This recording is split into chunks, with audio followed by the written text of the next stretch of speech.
सखी ना हा तहार लगन 1 घंटा से सजत सलकल नाई लगल बतावा तहार लगन सुहागिनी लागती बाटू कौन वर्ष सुहागिनी लागती बाटू का भैली हमारी अम्मा काहे एमे तो सुहागिनी पूजा करेनी ने हम तो का सुहागिन नहीं है न माथ पे विदिया लौकती बा न मांग में सिंदूर लौकत बा ते ऐसे आसानी माई के पूजा लोगन करबा ए हमारे अम्मा हम तो हरदम देखती बाटू लड़की टुकुलिया सटले रहीला सुहागिन का हमार पहचान बाय का करबू हमारी अम्मा आजकल नया नया फैशन आई गई बा आजकल का दिया पता ही न बिंदी लगावे मनी है न सिंदूर लगावे मनी है रुकी जा हमारे अम्मा ए हमार बड़की जीजी आज चलत बाटे झलका हुआ टिकुली साटब आसानी माई के पूजा करत में और हां ललका बहनी चली आज पूरा भर मांग सेनुर पहिनल जाई आसानी माई हमें के मर्दन के उम्र लंबी करी जौन दुख तकलीफ रे दलिदर खत्म कर दी आसानी मैया हाँ आसानी मैया सबका दुख तकलीफ हारा नहीं त काहे तोने के नहीं हरी है खाली सच्चे मन से आसानी मैया के मनावा आसानी मैया के बुलावा अपने अगने में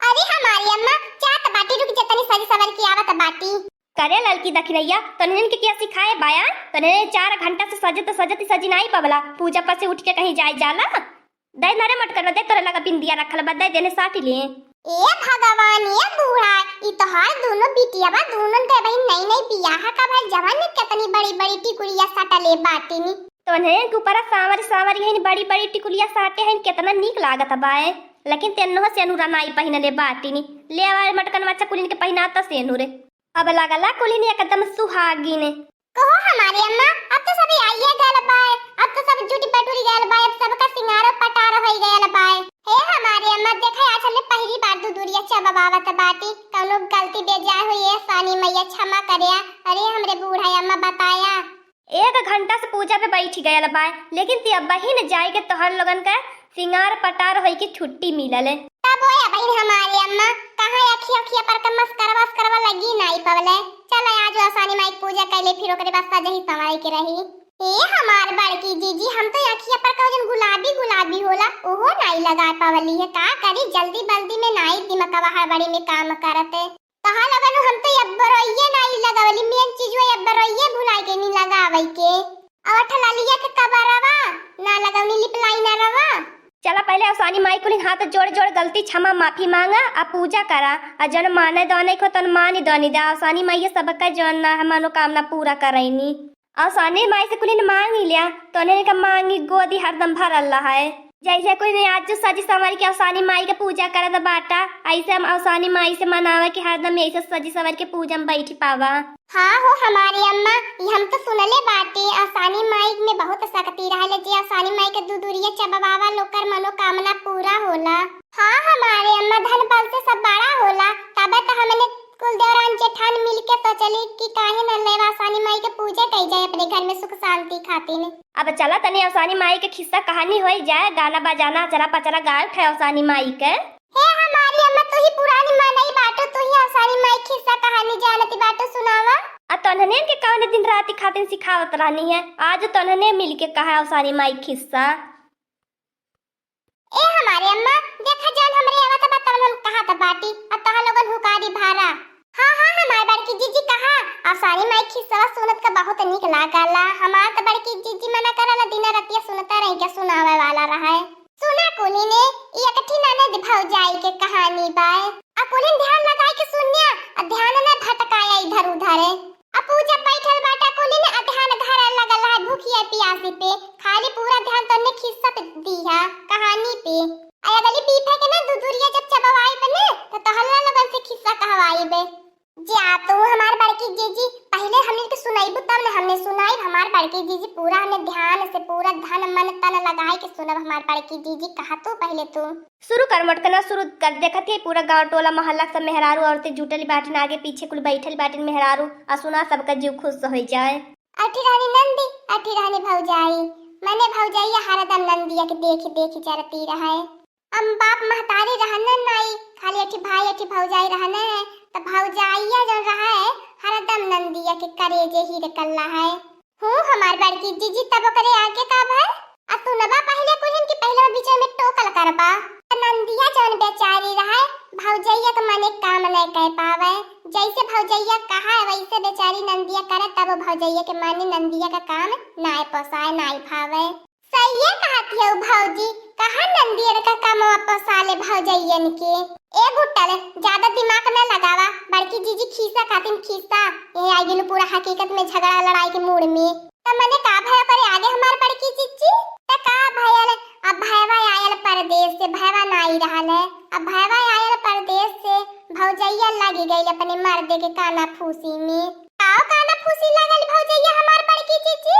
काओ काना फूसी लगी ललका बहनी यह काना फूसी लग गई कि कब तो देखी के अपने बहन के बियाह कर दिया। तोहरे बहन के साथे हमार नाई सफर बीती पाई खोज के कब तो कह दिया शादी बियाह न करे। तई तो अच्छी है बात बाय अपने नंदी के बारे में शादी बियाह करे के सोचती बाय भौजैया। तोहा लगन हमें खिस्सा कहा देबू खाली बिचार में टोकल करबू। अच्छा नहीं हमार बड़की जीजी नहीं बोलब कहा तो खिस्सा। तब भैरा बेचारा कहला है कि कैसे कह दे बियाह शादी घर में जानती है खाए पिए भर के कुछ अन्न पानी हैया नहीं बाटे देनी लेनी देवे कैसे हम बियाह करबे। तब भौजैया कहला तू जा लइका खोज जा देनी लेनी की जिम्मेदारी तू हमरे ऊपर छोड़ दिया वो हम देख लेबे। तब भैरा बेचारा अपन निकल गयल। एक दिन गयल बेचारा खोजत नाई का तो ठीक आयल। त घरे आयल त भौजाई पूछनी का भयल त कहना नाई का तो ठीक आयल। त भौजाई बहुत उदास भईनी। फिर बेचारा भाई अगले दिन लइका खोजे के तलाश में निकलल तो दिन लइका ठीक आ गेल। आईने बताउने कि लइका ठीक आ गेल त भौजाई बहुत खुश भईनी। दिन मुकाम पड़ गेल बाराती आइल दुआरे। त हां हमार बड़की जीजी तो खुशी बात तो हैया बात है लइका ठीक आ गेल दिन मुकाम पड़ गेल शादी के। बारात तो आ गई बियाह करे के समय भयल त समधी लगन बरातील वाले कहने ने कि देनी लेनी जौन ना है अबे निकारा लगन तब बियाह शादी होई। त भैया बेचारा कहला हम नाई मालिक बाटी मलकिनिया तो भौजैया बाटी बलाय देथे वने से बतिया ले। तो बराती वाले कहने ठीक है भौजैया के बलाय दा। तो भैया बेचारा बलावला है आईनी नहीं है तो कहनी को सामान आए के रखल बा त लोगन बियाह कर लिया तब निकारी जा सामान। तो बराती वाले कहने ठीक बाय। तो बराती वाले जो ना भैया बियाह कर लेने है तो कहने ने कि अब सामान निकारा। तो कहानी नहीं है अब का निकाल जाए। अब जब लड़की के बर विदाई होई तो वही लागे जो ना है इकट्ठे सामान निकाल जाई।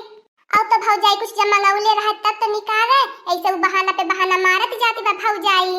तो भैया कुली करमट होई गेल जब विदाई के समय भइली तो कहने निकारा सामान अब विदा करा। तो भौजाई जो रहनी नहीं दुईठी में टका पिसाने से ताई के रखले रहनी नहीं वह ले आए के दाई दहनी विदाई के समय। कहानी की हने खोल के देखया लोगन घरे जाके खोल के देखया। अब बरती है देखा न तो बहुत दुखी भईने है कि है दुईठी में टका के देनी लेनी मिलत बा। तो कहने बरती है वाले समधी कहने चल अच्छा बियाह होई गेल कउनो बात ही नाय 2 मिनट का लेके अपन निकल देने है दुल्हन लेके विदाई होई गए। अब बेचारी जो नंदिया रहली है ओहो के आत्मा बहुत दुखी भइली। अब बेचारी रास्ते में जब डोली में बैठ के जाती बा तो सोचती बा अपने ससुरे के बात जात तो का होई हमार ससुररिया में तब तो हमार बहुत सासती करी हमें देखी चरी कुछ नहीं देनी लेनी लइके बती बा दुल्हनिया। ते आधी राही में दुल्हन अपन डोली रोकाई के गइल बहिनी लोगन जो तहरा खेत में ढेला बटोर के अपने चुनरी में गठियाई लेले है। अपने चुनरी में गठियाई के आए के डोली में बैठ गई कहले चला भैया लोगन। जब बेचारी पहुंचली अपने ससुरे में तो यह सोचती बा कि भाई सब इतने शौक से जुटल बाय तो अब हम जब सब देखी नहीं दुल्हनिया कुछ माई मिठाई लेके आइल बाय तो सब हमें का कही। अब अवसानी मैया के सुमरती बाय दुल्हन ए अवसानी मैया आवा तू ही हमारे मनोकामना पूरा करा हमार दुख तकलीफ हरा तू आके खड़ी हुआ हमरे साथे।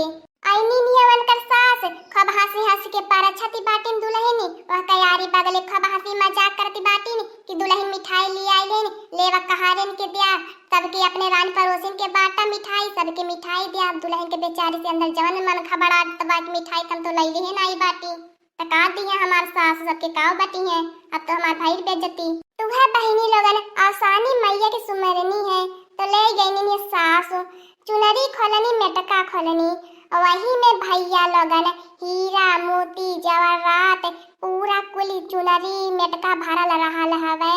लड्डू मिठाई तो नहीं रहल लेकिन तो हीरा जवाहरात मोती सोना चांदी कुल से एकदम भरल रहल है। अब देख के सास बड़ी खुश भईनी है कि हमार पतोह बहुत जबरे घर से आई है बहुत बड़ा मनई घर से आई बाय। हाँ हमार बड़की जीजी आसानी माई पे अपन बहुत तगड़ा कृपा दिखाउनी है।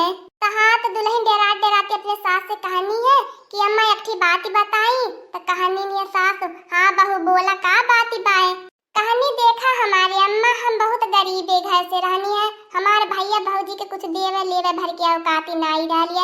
ई सब आसानी मैया के कृपा बाए। तो सास बोलनी कौनो बाती नाई बच्चा, चला आसानी मैया के कृपा बाए। तो अब की बीफे के चला सब जने घर भर के मिलके दुदुरिया चबवाई जाए आसानी मैया के। तो का कहनी है बहुरानी अपने अम्मा से कि नहीं अम्मा हम जाए दे एक दाई अपने भौजी भैया के वहां से आई तब दुदुरिया चबवाई जाए। तो सास कहनी ठीक है बहू जा। अच्छा तो बेचारी नंदिया जा रही अपने भौजी के न पहुंचल त खब खुशी मन से रहलिए। अब भौजाइयो बड़ी देख के नंदिया खुश भइली, कहले बड़ी खुशी है। तो बतावले कुल नंदिया ऐसे से बात ही रहलिए भौजी ऐसे भयल हमें अगली बीफे के दुदुरिया चबवाइब और सब जने भैया भौजी आ लइका बच्चा लेके हमारे घरे चली आया, हमें अपन गाड़ी भेजबे। हाँ तो किस्सा कहानी यही पे समाप्त भइल। अगली बीफे आई तो दुदुरिया चबौले सब मिली जुल के खुशी मन से बोला आसानी मैया की जय। हाँ जोर से बोला आसानी मैया की जय। अरे हमार बड़की जीजी खिस्सा कहानियां इतना बढ़िया सुनलू हमार बड़की जीजी, भूख प्यास का कौनो पता ही नहीं चलल। इतना समय होई गए बैठे बुझाबे नहीं कल की समैया कब खत्म होई गए। चला बच्चा लोगन आज के यही पूजा समाप्त भइल, कहानी कथा समाप्त भइल। फिर अगली बीफे के लोगन सही टाइम जुनी देखले रहे आ चली आया अगली बीफे के दुदुरिया चबवाई जाई। आई बच्चा ऐसा बात ना है एकाद दाई आई बकाद फेरा जनाई जब तहल लोगन के आया सब सुहागिन मिल के माता रानी का आशीर्वाद लई के लोगन दुदुरिया चबवावत जा और सबका मनोकामना सुनी है आसानी मैया। हाँ दोस्तों आज का कार्टून कॉमेडी वीडियो यहीं तक था। आगे का कार्टून कॉमेडी वीडियो देखने के लिए हमारे चैनल को सब्सक्राइब करिए। हमारे चैनल का नाम है दीदी कार्टून ऑफिसर। और हाँ दोस्तों हमारी वीडियो को ज्यादा से ज्यादा शेयर करें, लाइक करें, बेल आइकन को दबाना मत भूलिएगा, सब्सक्राइब करना तो बिल्कुल मत भूलिएगा। और हमारी कार्टून कॉमेडी वीडियो देखने के लिए आप सभी को धन्यवाद।